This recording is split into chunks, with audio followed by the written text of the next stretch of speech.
Arrancamos la jornada de hoy hablando de las elecciones, poniendo el foco en la de Trelew, con la entrevista que hicimos en el bloque anterior, y pensando a nivel provincial. Y también miramos, como miramos con la mirada de la Namuncurá, la agenda regional, ¿no? Y ahí tiene, bueno, dos elecciones que se dieron ayer muy importantes, tanto la de Río Negro como la de Neuquén. Ahí nos vamos a meter ahora.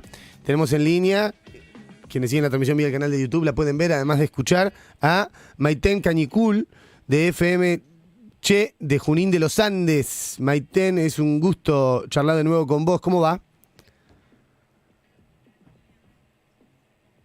Perfecto, se escucha, sí. ¿Cómo va? ¿Todo bien? Por acá, con el otoño ya súper explotado en esta parte del territorio del sur de la provincia de Neuquén.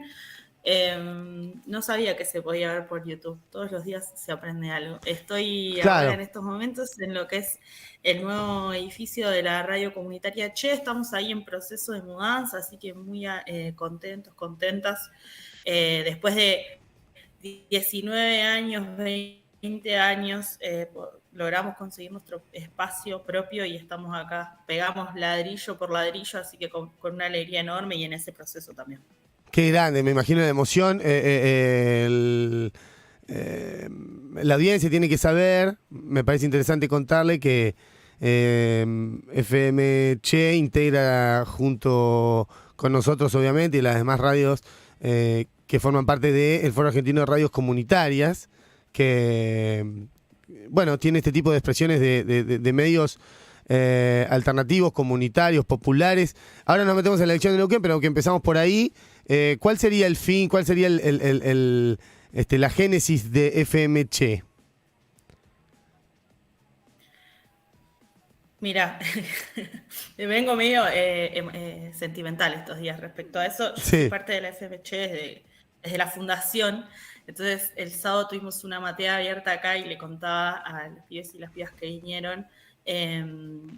Nada, digo, yo estoy en la Che desde que, no sé, estábamos en un sucuchito chiquitito, sin ventanas, no sé, ¿no? Desde ese proceso hasta acá, la idea es, ahora estamos fuera del aire en este momento, pero en breve terminar de instalar las cosas para ya salir al aire y después que sea un espacio justamente como lo ha sido siempre comunitario, con la diferencia que ahora realmente nosotros podemos definir la agenda. Ya está, digo, la radio no está al aire, pero este espacio, este salón que tenemos ya está funcionando con talleres y otras cosas nuestros y otros espacios colectivos.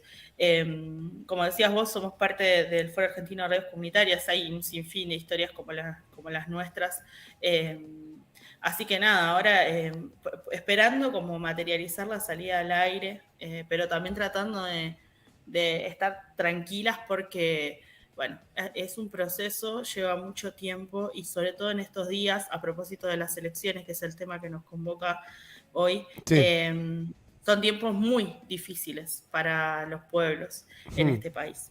Y por ende para nuestros medios también. Entonces, bueno, ahí vamos, despacio pero firmes.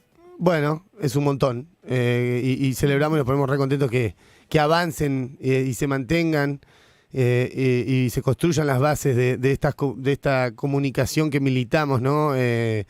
Alternativa, popular, bueno, que muestra otro tipo de hacer periodismo y otra concepción de la información en sí, ¿no? Que entendemos como un derecho humano y no como una mercancía ahí y trazado desde esa base, bueno, todo el resto, ¿no? Sí, sí, sin dudas. Este es un tema que me apasiona demasiado. Hace poco hicimos una proyección de Inchin, que es una serie documental que producimos de la FMC, que se estrenó en Canal Encuentro hace poquito, que está girando. Y yo le contaba, hubo un conversatorio, y yo contaba sobre los FOMECA, de dónde salen los fondos de fomento concursable, hablaba sobre la ley de servicios de comunicación audiovisual, el proceso que fue conseguir esa ley, lo que Claro. peleamos, lo que tuvimos que luchar, la comunicación con identidad y la realidad hoy. Entonces, como vos decías, es una elección hacer comunicación desde desde este lugar, desde Exacto. esta construcción que siempre es colectiva, que nos lleva un montón de tiempo, pero que además implica una formación constante y un hacer no solo de periodismo, sino además, digo, de un montón de otros oficios que no necesariamente son de la comunicación.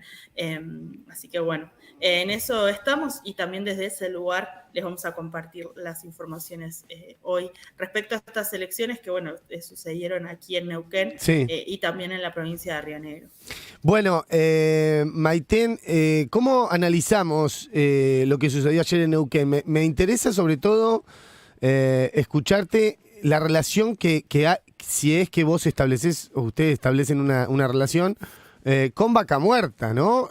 Sorprende que teniendo, como decía mi compañero en el bloque anterior, la gallina de huevo de oro, el oficialismo provincial pierda después de tanto tiempo y también haya un revés para el oficialismo o el espacio político que representa el oficialismo a nivel nacional, ¿no? ¿Cómo se analiza todo eso?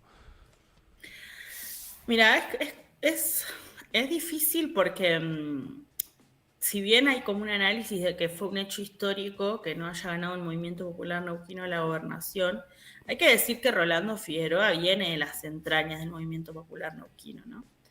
Entonces, hay Claro. gran parte del electorado del Movimiento Popular Neuquino histórico que ha votado por Rolando Figueroa, confiando en que además que sigue votando a su propio partido. Más allá de que Rolando Figueroa haya tenido una ruptura que no fue menor y que fue un cimbronazo al interior del MPN, que además, decimos, el Movimiento Popular Neuquino gobierna en la provincia casi desde la creación de la provincia. Sí. Neuquén es de las provincias más jóvenes de este país. Entonces, para mí hay que partir con esa base. Hace un rato estaba recordando algunos datos en relación a justamente Rolando Figueroa, que además fue muchísimas veces funcionario por el MPN, ¿no? Entonces, ahí me parece que está bueno desmitificar un poco esto de que ha sido un día histórico que se ha sacado al MPN, porque en realidad, digo, gran parte de quienes forman esta alianza o esta comunidad neuquinizate son parte del Movimiento Popular Neuquino, Sí. y justamente en esas internas en las que no pudieron consensuar es que Rolando Figueroa arma esto. Y por el otro lado, la cantidad de listas colectoras que llevaba, en este caso Rolando Figueroa, es también lo que propicia este triunfo del día de ayer. Digo, aquí en Neuquén, esta lista de comunidad neuquinizate tenía alianzas con el movimiento Evita, con el PRO, con la democracia cristiana, con el socialismo, con el peronismo, con la Unión Cívica Radical, con el Frente Grande y con el ARI, digamos, ¿no?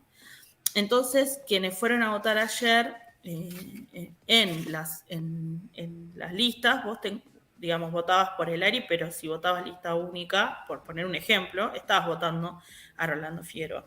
Entonces, digo, me parece que esos son dos grandes factores que no hay que dejar de lado, y por eso digo, y vienen un poco a romper esta idea de, bueno, fue un día histórico, ¿no? Mm.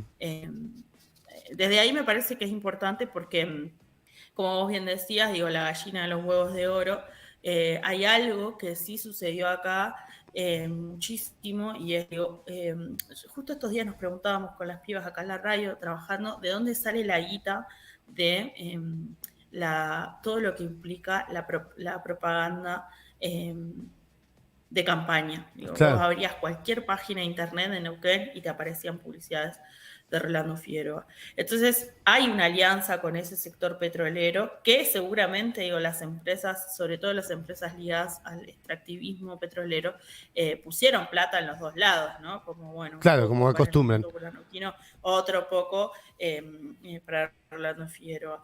Entonces, y este nivel de alianzas tan diverso y hasta contrapuesto, hizo que hubiera gente en todas las localidades de la provincia con una campaña muy fuerte, ¿no? Que en cada localidad tuvo características distintas. Aquí en Junín de los Andes tuvo la suya, pero eso hizo que tuviera presencia y que pudiera competir al partido histórico provincial, que es el Movimiento Popular Neuquino, ahí, con con casi igualdad de condiciones, te diría. ¿De dónde sale esa plata? No lo sabemos. En el caso del partido del Movimiento Popular Neuquino sí sabemos, digo, sale de todos nosotros, de todas nosotras. Digo, lo de Rolando Figueroa ha sido una jugada muy, muy hábil. No sabemos de dónde sale esa plata, pero podemos asegurar, quienes vivimos en Neuquén, que hubo muchísima guita puesta en todo lo que fue propaganda previa a la campaña. Y por eso digo, no hay que dejar de lado que él viene del Movimiento Popular Neuquino porque él conoce de adentro cómo funciona. Entonces eso también, supongo, le permitió armar una estrategia de campaña que se le pudiera equiparar bastante. ¿Y Vaca Muerta? Y Vaca Muerta es el gran tema. Viene siendo un tema de conversación no tan público. Igualmente hay que decir que Neuquén, a pesar de Vaca Muerta, en los últimos años venimos teniendo deudas provinciales grandes que no son de conocimiento público. Digo, si no estás metiéndote en los debates de la Sí. legislatura, el ciudadano a pie ni se entera. Pero a pesar de Vaca Muerta, hay un montón de deudas que tiene la provincia, por lo que para mí juega en el discurso, pero en la realidad concreta no sé qué tan real es que eso permita la sostenibilidad o la gobernabilidad. Porque ahora lo que va a pasar también en términos políticos Sí. es que una legislatura con mayoría del movimiento popular neuquino, y si estas alianzas que se armaron desde este Frente Comunidad no se sostienen, que te estamos diciendo, digo, alianzas entre el Evita y el PRO, ¿no? Digo, que nos ubiquemos, Sí. entre el socialismo y la democracia cristiana y el peronismo, no sé, digo, como espacios que se suponen un poco contrapuestos, hay que ver también, digo, vos podés tener los recursos, que yo eso lo pongo un poco en duda, pero también después tenés que garantizar la gobernabilidad desde los consensos políticos o los acuerdos políticos, y ahí la verdad que hasta que no asuman todos, no vamos a saber muy bien qué rumbo va a tomar eso.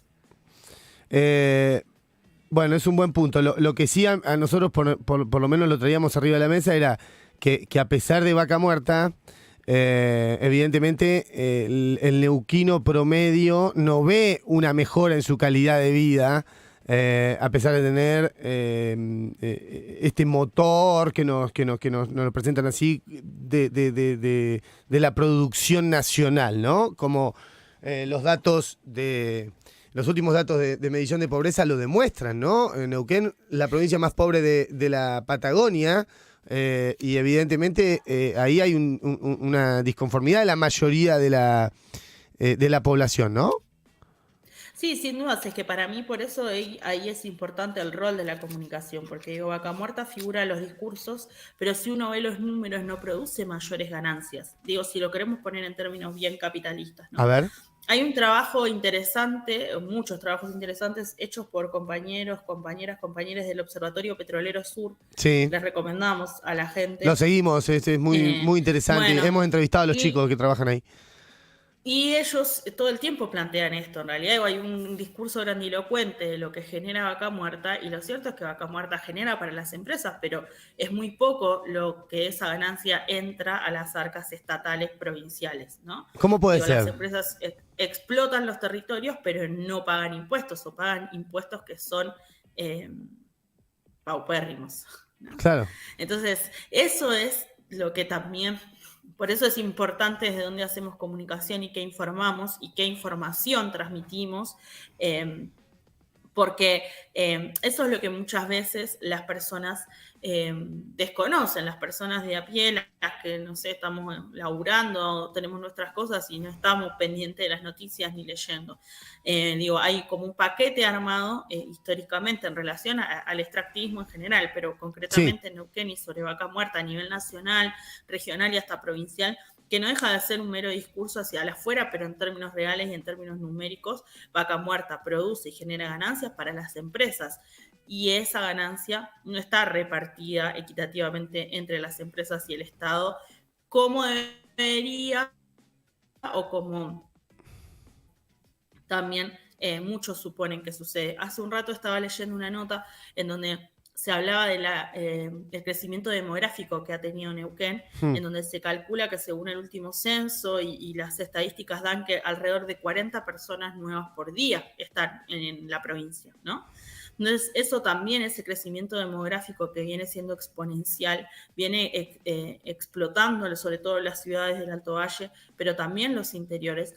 Bueno, hay más niveles de pobreza, hay niveles de pobreza y hay más niveles de pobreza, pero también hay un nivel de población que aumenta y que por ahí eso se ignora también, no se pone, no se tiene en cuenta a la hora de conversar sobre la realidad. Entonces, Neuquén también viene como provincia implementando hace muchísimos años la precarización laboral. Digo, hay un montón de trabajadores y trabajadoras estatales que están en una relación de precarización. Digo, hablamos de monotributistas, contratos anuales, contratos a 3 meses, a 6 meses, ¿no? Entonces también hay como una apariencia, ¿no?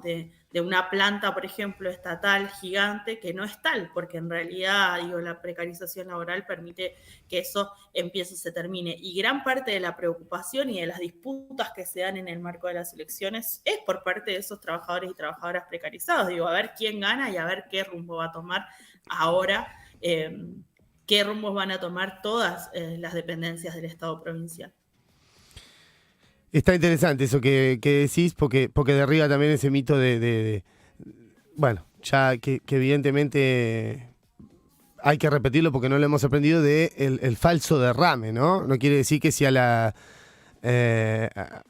gobierno nacional, el anterior y el que venga, festejan Vaca Muerta, eso no se traduce directamente en un bienestar para los neuquinos, por más que suene raro decirlo, ¿no?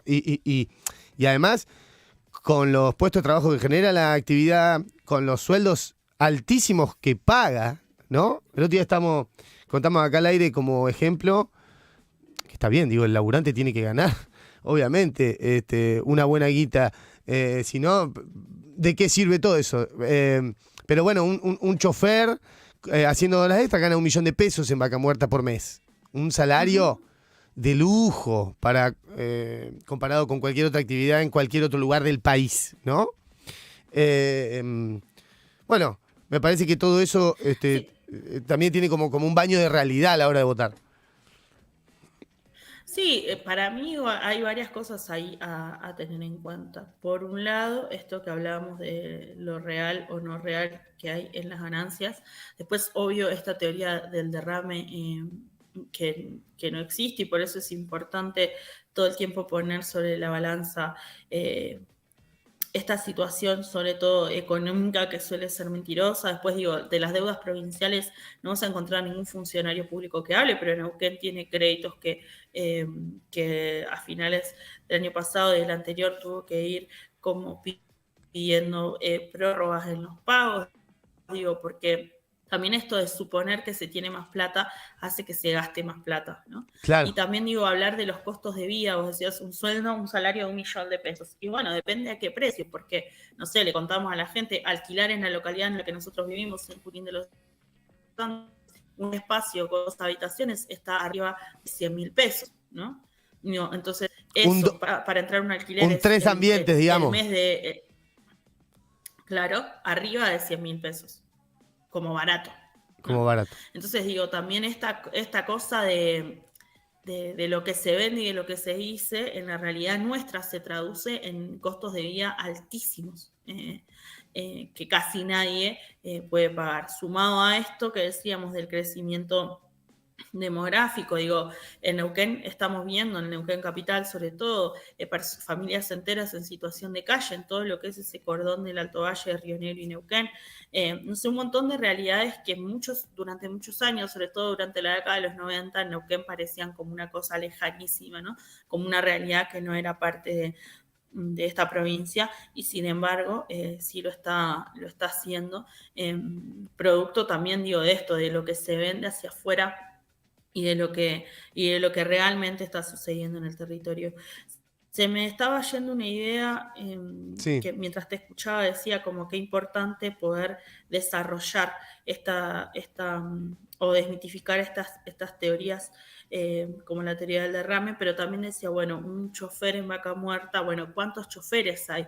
Porque esa es la otra situación con la producción petrolera, que no es la misma que hace otras décadas, y que cuántas personas se requieren para trabajar, ¿no? Y entonces eso es lo que sucede, no es que se emplea a muchísimas personas, digo, se emplean muy pocas personas, y también muchos de esa situación de empleo, como pueden ser choferes o, no sé, seguridad, guardias de seguridad para los pozos, o gente que vaya y verifique los pozos, suelen ser también empleos temporales, ¿no? Entonces, ahí hay una cosa que también es como, bueno, pan para hoy, hambre para mañana, y una ilusión de que si ganás 3 meses $1.000.000 está buenísimo, pero si son solo 3 meses, digo, la vida luego continúa. Y eso es algo que muchas veces no se cuenta, no se dice, y por eso hay como un imaginario de que, bueno, en Neuquén se vive bien. A ver, si comparamos la realidad de Neuquén hoy con la del resto del país, y probablemente se viva mejor en relación a otros lugares, a otras provincias más empobrecidas. Sin embargo, insisto, cuánto tiempo le queda a esta situación, que está siendo una situación crítica, como en todo el país, en donde se siente cada vez más el hambre, no se llega a fin de mes, no hay acceso a la tierra y a la vivienda, digo, entonces se está poniendo cada vez más difícil, incluso para esos laburantes que ya tienen cierto piso seguro. Entonces, después de escucharte y de leer, parece ser no una derrota histórica del movimiento popular neuquino, sino una jugada más que nada del movimiento popular neuquino para conservar el poder, para en apariencia cambiar y de alguna manera diluir esa presión que había política sobre el partido, pero eligiendo a un candidato, Figueroa, que, a ver si vos me corregís, sigue siendo diputado por el movimiento popular neuquino, ¿o no? Sí, así Claro. es. Figueroa sigue siendo diputado por el Movimiento Popular Neuquino. Lo que hay ahora, en estos momentos, y lo que viene habiendo desde que Rolando Figueroa se postuló, es una pelea interna del Movimiento Popular Claro. Neuquino abierta, ¿no? Digo, hay mucha gente dentro del mismo Movimiento Popular Neuquino que tildó a Rolando Figueroa de traidor. El mismísimo gobernador Omar Gutiérrez le dijo como que se vaya de la provincia. Digo, o sea, igual viene caldeada la cosa en ese sentido. No es algo ni tan pacífico ni tan... digo, hay intereses políticos históricos que están en disputa, ¿no? Entonces, esa es una realidad. La gente, mucha gente, incluso del MPN, dice que se ha votado algo que es distinto, que es un cambio. Digo, bueno, sí, no son las líneas tradicionales del Movimiento Popular Neuquino. Es la primera vez que alguien que se va al Movimiento Popular Neuquino logra ganarle al Movimiento Popular Neuquino. Yo insisto en tener sobre la mesa todas estas alianzas políticas con las que se conformó este frente que llevaba como gobernador a Rolando Figueroa. Porque para mí ahí viene el después, ¿no? Claro. Después de cuando asuman en diciembre, digo, bueno, a ver cuánto van a ser capaces de sostener estas fuerzas políticas, esa supuesta unidad o esa supuesta alianza, qué puntos se contraponen.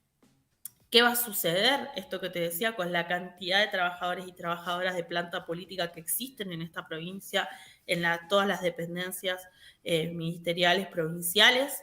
Y ahí, digo yo, después de diciembre y cuando eso empiece a caminar, yo creo que ahí recién vamos a ver realmente qué es lo que va a suceder y qué va a ser el Movimiento Popular Neuquino como partido histórico. Hoy están, como siempre, las felicitaciones públicas, digo, bueno, no, ser políticamente correcto. Hay que ver también cómo se van a entregar los números en todas las localidades, ¿no? Porque en las localidades donde también ganaron los intendentes que iban en este partido, hay que ver, porque ese también ha sido el juego histórico del MPN. Siempre que en la provincia, en los municipios de la provincia, ganaron partidos que no sean del Movimiento Popular Neuquino, esos municipios dejaron de recibir plata. Acá retomo la idea que se me había ido antes mientras te escuchaba. Sí. Y esto que vos decías de Vaca Muerta y las regalías petroleras, digo, por eso Ramón Río Seco, que era otro de los candidatos a gobernador, la super propuesta que tenía, él fue intendente de Cutralcó, era Sí, bueno, que las regalías petroleras sean para los neuquinos, ¿no? claro. Entonces, digo, volviendo a esto de la gallina de los huevos de oro, lo que se vende de vaca muerta, lo que Sí, realmente llega o no de vaca muerta a la población en la provincia de Neuquén o a los estamentos públicos de la provincia de Neuquén. Digo, por algo, ese candidato en este caso tenía ese eslogan de campaña o tenía esa propuesta de campaña, ¿no? Ahí ya se evidencia que todo lo que se dice en torno a vaca muerta es una gran mentira.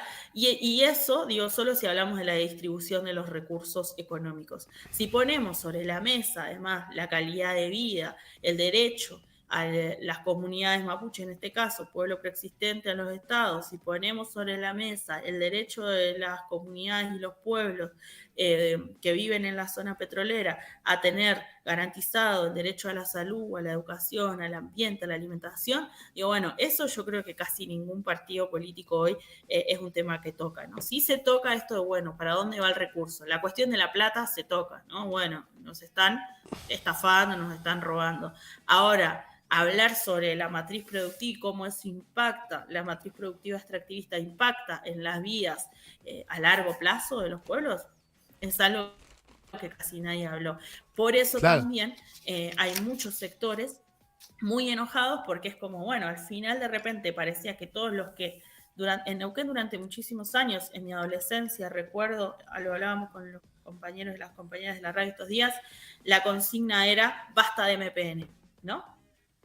Muchos de los partidos que levantaban esa consigna basta de MPN hoy fueron en esta alianza Claro. con Rolando Figueroa, que si bien ya no es más del MPN, digo, fue ministro de gobierno de Sovich, fue subsecretario de Cultura y Deporte del gobierno de Sovich, fue justamente funcionario público cuando fueron las revueltas de Cutralcó. Entonces digo, bueno, entonces ese basta de MPN, digo, se dejó de escuchar, ¿no? Por más Claro. que se diga que es otra cosa.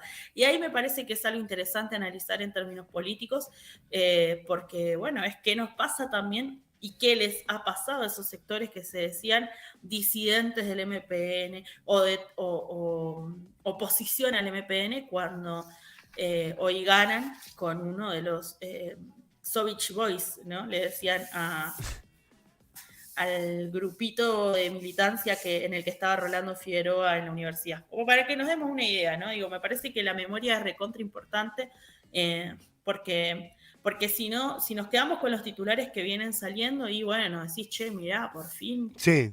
pudieron contra el MPN. Yo lo pondría en duda y además pudieron contra el MPN juntando, digo, al PRO, digo, faltaron los de Milei y estaban todos más o menos. Sí. Te agradezco el análisis, muy interesante escucharte y sobre todo la importancia de quien hace comunicación, periodismo desde el lugar, entonces el análisis es mucho más rico, ¿no? Que leyéndolo desde lejos. Para cerrar, me gustaría escuchar algo dijiste recién sobre Fuente Alba, que estamos tan cerca de la fecha. Sí, Fuente Alba fue 4 de abril Sí, del 2007, fusilado por la espalda. Terminó el juicio que logró condenar a responsables políticos. Sovich no fue uno de ellos. claro. O sea, no fue uno de los condenados, pero sí hubo una lucha muy, muy larga y grande, no solo por parte de Sandra, quien fue su compañera y sus hijas, sino también por parte del Sindicato de Trabajadores y Trabajadoras de la Educación, que en Neuquén es ATEM. Hay muchas cosas para decir de eso, digo, hay también muchos análisis a lo largo del tiempo. Para mí, lo importante, más allá de las diferencias que puedan existir, es el ejercicio de la memoria, la constancia, como dicen las madres, la única lucha que se pierde es la que se abandona, y Fuente Alba es un caso para mí necesario en la memoria colectiva. Sí, Pasaron un montón de años, pero deja de ser un caso un asesinato que no nos olvida. Primero por lo que representa la educación pública en el país y en esta provincia, después por lo que implica que se fusile impunemente a un laburante en el marco de medidas de protesta y en exigencia por mejores salarios. Digo, situación que se repite todos los marzos, empezamos en la provincia de Neuquén, con las mismas exigencias. Ha pasado algo también en la provincia de Neuquén, y vuelvo a decirlo, porque por ahí hay gente que conoce Neuquén desde otro tiempo, desde ese imaginario colectivo que ha quedado. Digo, el Neuquén de los 90 se vendía como, no sé, el que tenía el mejor sistema de salud pública de Latinoamérica. El Neuquén de los 90 se vendía también como, bueno, la construcción de escuelas públicas en todos los territorios, escuelas amplias, con comodidades, etcétera. Sí. Digo, el Neuquén que tenemos hoy al 2023, hay escuelas que las inauguran y a la semana se les cae el techo, hay escuelas al día de hoy, incluso en abril, sin empezar las clases. El sistema de salud pública está no solo siendo colapsado, sino que además también sufre un montón de fallas estructurales en términos edilicios en toda la provincia. Bueno, conocemos de qué se trata. A Carlos lo asesinan. Lamentablemente. Claro, a Carlos lo asesinan en el 2007. Gran parte de las luchas del 2007 tenían que ver con empezar a denunciar fuertemente en la calle con acciones concretas esta desidia estatal, ¿no? Para no terminar para poder contrarrestar ese avance que se venía haciendo y que nos tiene como nos tiene hoy. Entonces digo, Carlos era docente, nació en esta localidad, además, en la que vivimos nosotros, en Junín de los Andes. Claro. Representa para mí no solo el maestro, ¿no? Y su rol docente, sino trabajador, oriundo del interior de la provincia, una persona comprometida que participaba, que se involucraba, en este caso desde su lugar, que era su trabajo como docente. Entonces, la memoria activa para mí es súper importante. Y eso hay que decirlo también, nos ha costado mucho sostener esa memoria colectiva y nos cuesta, como nos viene costando con un montón de otras cosas, digo, sin ir más lejos, ¿verdad? Memoria, justicia y justicia completa, que es lo que nosotros exigíamos. Para Carlos, me parece que no es menor, hay que seguir hablando de eso. Y de todos los temas que tienen relación con la memoria, la verdad y la justicia, porque yo siento, no sé qué les parece a ustedes, pero que un poco lo que nos está pasando en Argentina hoy es que todo ese laburo inmenso que han hecho cientos de personas a lo largo del país sosteniendo no solo estas banderas, sino, tratando de pensar y que discutamos cómo pueden ser posibles las transformaciones, viene un poco debilitada. Por eso también hoy tenemos la situación que tenemos. Pongo a Carlos y lo enlazo con las elecciones, algo que para mí es más preocupante aún que los resultados, o de los resultados, es que en la provincia, por ejemplo, fuerzas como las que hoy está al frente o la cara visible es Milei, han tenido una muy buena elección, si querés ponerlo en términos numéricos y de porcentajes. A mí eso me parece tremendo y me preocupa porque son personas que sus campañas han sido basadas en discursos de odio, lisa y llanamente. Entonces, bueno, me parece que hay muchísimo para conversar también. Maitén, gracias por este tiempo y suscribimos lo que acabas de decir. Un abrazo gigante. Gracias a ustedes y un saludo grande a quienes hacen la Namucurá, no solo ahí en los estudios, sino a quienes escuchan. Decirles a la audiencia que sigan medios comunitarios, que acompañen los trabajos que hacemos, que no solo desde la escucha, sino también les digo, sumarnos. Tenemos que empezar a hacer nosotras nuestra propia comunicación, porque si nos quedamos con los titulares que ya conocemos, que tienen las pautas millonarias que suelen tener, poco vamos a saber de la realidad que están viviendo los pueblos. Totalmente. En los distintos territorios. Un abrazo grande, Peuca y Al. Abrazo grande y felicitaciones por la mudanza y arriba FMC, vamos. Ahí estaba Maitén Cañicul, periodista de FMC Junín de los Andes. Compartimos espacio en Farco analizando las elecciones de lo que fue la votación ayer en Neuquén, en donde dejó de gobernar el Movimiento Popular Neuquino con un candidato que es del Movimiento Popular Neuquino, ¿no? Así hay que entender hoy esta elección. Seguimos en un ratito, Farolito y Tren de Noticias.